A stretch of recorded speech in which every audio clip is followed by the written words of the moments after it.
дошли на кметовете по места, кметските наместници и служители на общинска администрация. В залата днес присъстват 10 общински съветника. Имаме необходимия кворум за провеждане на днешното извънредно заседание. Имаме уведомление от общинския съветник доктор Тонева, че поради уважителни причини не може да присъства днес на извънредната ни сесия. Поканата за извънредната ни сесия е изпратена в законно установения срок. Дневния ред плюс материалите са изпратени на имейл и са раздадени лично от мен. Докладните са разгледани, има становище на комисиите. Има ли някакви предложения по отношение промяна в дневния ред? Да, може да се снима. Някакви предложение имам процедурно да отложим днешното заседание, тъй като отсъства вносителя на докладните. Има излъчен представител на вносителя на докладните. Това е секретаря на общината, госпожа Мариана Стаменова. Ето, която ще... В такъв случай, ако колегите не приемат отлагането, предложението ми е, ако все още сме демократична община, не диктатура, да внесеме допълнение, внасям към дневния ред, 4-та точка разни и 5-та изказвания, питания и становище на гражданите. Аз виждам, че няма граждани, така че сега подложим на гласуване. Ние имаме задължение към определени издружения граждански да внасяме тази точка в дневния ред и затова предлагам да внесеме и точка разни, в които също могат да имат питания колегите. Така. Вие правите предложение за вмъкване на нови две точки. Точка 4 разни да стане и точка 5 изказвания и питания на гражданите. Добре. Моля за гласуване за отмяна на така предложения от мен дневен ред, който е в 3 точки за извънредната сесия. Моля за гласуване по предложения от мен дневен ред, който е пред вас. Искате да го променим? Добре. Лили, стига, много ви моля. Стойте. Ама, моля ви се, предложението на Райчо Цветине за допълнително за точка 4 разни, точка 5 допълнително изказвания на граждани. Съгласни ли сте по така направеното предложение от господин Райчо Цветин? За допълване. Моля, дигнете ръце. Който е за? 6, 7,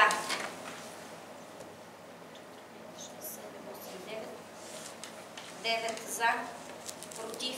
Няма. Въздържали се председатели. Приема се предложения дневен ред на господин Райчо Цветин с 4-та точка разни се добавя и 5-та точка изказвания, питания на граждани. По първа точка от дневния ред. Кандидатстване. Моля? За отмяна на сесията, да. Предложението за отмяна на сесията. Трябваше първо отмяната. Ами аз ви казах първо за отмяната да започнем. Не дейте.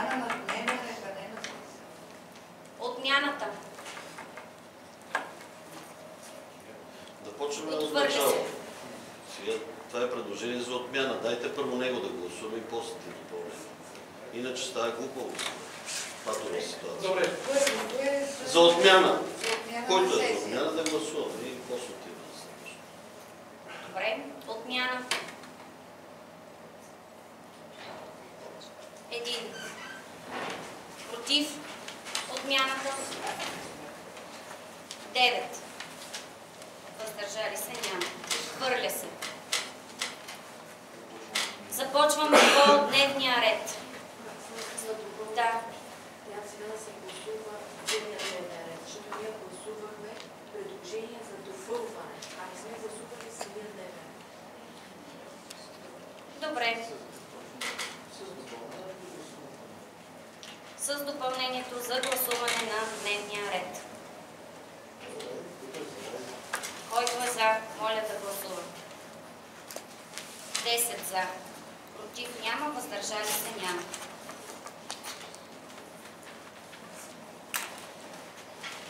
Започваме с дневния ред.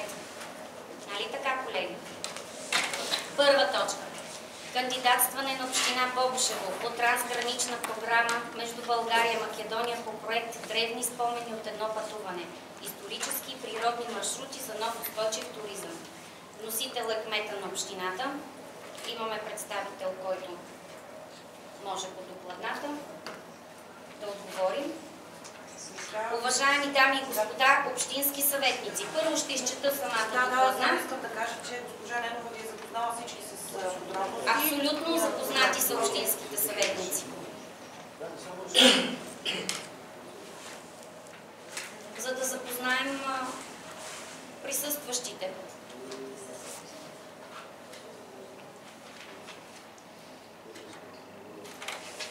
Така. Община Бобошево има възможност да кандидатства по трансгранична програма между България и Македония с проект Древни спомени от едно пътуване. Исторически и природни маршрути за нов устойчив туризъм. Във връзка с гореизложеното и на основание член 21 алинея 2 от ЗМСМА предлагам Общински съвет град Бобошево да вземе следното проект решение. Общински съвет град Бобошево одобрява кандидатстването на община Бобошево по трансгранична програма между България и Македония и разрешава разработването и изпълнението на проект Древни спомени от едно пътуване, исторически и природни маршрути за нов устойчив туризъм. Докладната е разгледана от комисията. Моля за становище на комисията. Комисията по бюджет. Господин Ценов.